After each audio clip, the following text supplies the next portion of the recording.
இப்போதைக்கு super star Gnanavel டைரக்ஷன்ல வேட்டையன் படத்துல ஒர்க் பண்ணிட்டு இருக்காரு. இதை கம்ப்ளீட் பண்ணதுக்கு அப்புறமா லோகேஷ் கனகராஜ் டைரக்ஷன்ல 171 படத்துல ஒர்க் பண்ண போறாரு. இந்த 171 படத்தோட டைட்டில வர ஏப்ரல் 22 ரிலீஸ் பண்ண போறதா அபிஷியல் அப்டேட் பண்ணிட்டாங்க.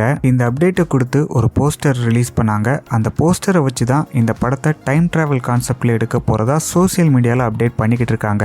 ஆனா லோகேஷ் கனகராஜ் இந்த படத்தோட டைட்டில் டீசர்லயே இந்த படம் எந்த மாதிரி இருக்க போகுது அப்படிங்கறத சொல்லிடுவாரு. சோ ஃபேன்ஸ் எல்லாருமே டைட்டில் டீசர்காண்டி வெயிட் பண்ணிட்டு இருக்காங்க. இன்னைக்கு காலையில தான் தெலுங்கு ஆக்டர் நாகார்ஜுனா இந்த படத்துல ஒரு முக்கியமான ரோல்ல நடிக்க போறாருன்னு சொல்லி சோசியல் மீடியால அப்டேட் பண்ணாங்க. இப்போ அடுத்த கட்ட அப்டேட் என்னன்னா, நடிகை ஸ்ருதிஹாசன் இந்த படத்துல சூப்பர் ஸ்டாருக்கு மகளா நடிக்க போறாங்க அப்படின்னு சொல்லி சோசியல் மீடியால அப்டேட் பண்ணிருக்காங்க. இருந்தாலும் அபிஷியல் அனௌன்ஸ்மெண்ட் வர வரைக்கும் வெயிட் பண்ணி பார்க்கலாம். 171 படத்தோட ஷூட்டிங்கை ஜூன்ல தொடங்க பிளான் பண்ணிருக்காங்க.